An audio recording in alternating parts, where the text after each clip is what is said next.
What are you doing today? Well, I wanted to do something that's Canadian. We've just finished going right the way across Canada. We're filming our latest series for Discovery. And whenever people ask, well, what's the food like in Canada?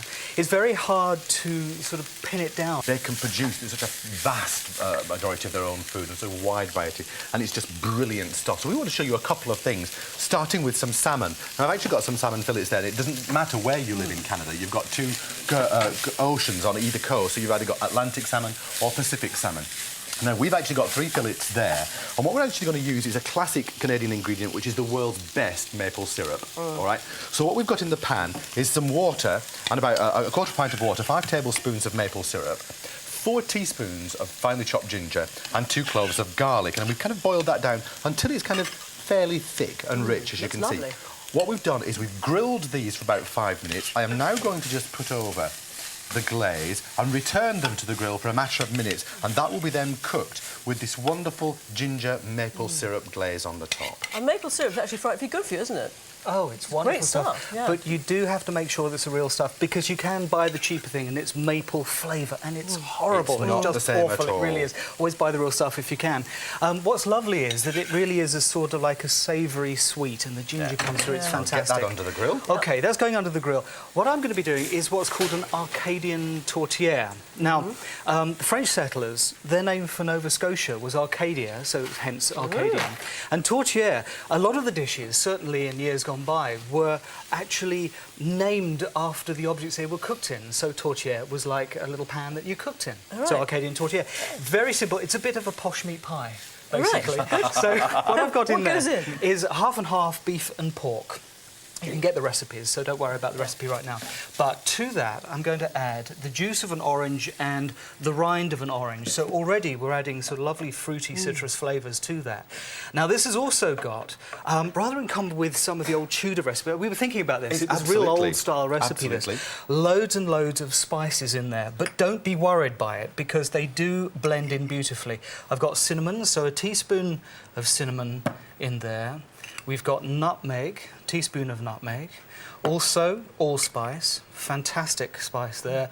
And finally, cloves. Now, don't be put off by a whole teaspoon of cloves, because some people think, oh, it's like going to the dentist.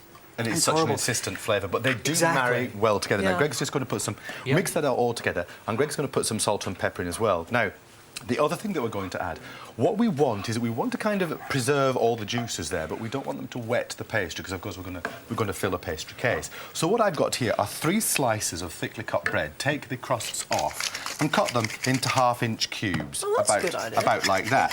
So what we do now is I'm just going to put some of them in. Remember, actually, it's not too juicy, that it isn't too bad. So if you just give that a turn around, because there is in fact one more ingredient. So the whole idea, by the way, this is called a tourtière, as Greg was saying, and this is eaten kind of classically on Christmas Eve and New Year's Eve. Do you eat it on its own, or do you have it with something else? Personally, I think it's brilliant if you eat it with just with a salad or a potato salad or something like that. I think it'd be great for a picnic, because it's lovely cold or hot. Yeah, I mean, it's like a Cornish pasty in a way. It is, exactly. Yeah. Fabulous. So we just toss that around. Now, what we've got now is about 7.5 fluid ounces of beef stock. Now, we mentioned this last time we were on about stocks. Your supermarket will actually sell brilliant stock, and you can actually buy them in tubs, about 1/2 pint. The thing to do is boil it down slightly. That concentrates the flavour until you've got about 7.5 fluid ounces, which is what you need. Now, you can actually see there the bread is actually soaking it up. If it's too runny, in fact, I might just put a little bit more in. If it's too runny or too soupy, as you might say, add more bread. Can you do that with any kind of meat pie? Because often they come out a bit sloppy, don't they? Yes, you can. Yes, you can. I think it'd be a good idea, wouldn't it? Because it also adds bulk to it as well. So it makes everything go a little bit further. Now, I've twisted that around. The thing is, that is going to go into the pastry there. Wonderful. And, of course, then you would put the top on that. That's about perfect. You put another lid on there, and as Greg was saying, what you would then do is you put it in the oven at 200 degrees centigrade, that's 400 Fahrenheit, gas mark 6.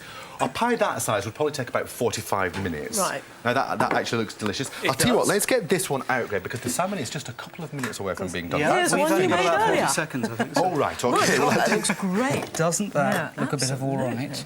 And there's a piece, if you fancy trying a little bit of that, you're very welcome. Yeah, love a bit. And finally, we've got the salmon. As I say, if you want to do that in advance, it just gets better and better. So if you can leave it a day or so in that smashing, what do you reckon? Is that all right? And those spices, they don't overpower it too much, do they? No.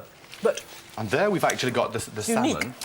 There we've got the salmon, which has got the maple glaze on. Now, this is brilliant for barbecuing, by the way. If you actually want to kind of barbecue, you can just brush that on at the last minute, and it gives you this wonderful citrus. It sometimes chars a bit, but that adds to the flavour. So there you go, 2 Canadian dishes. brilliant.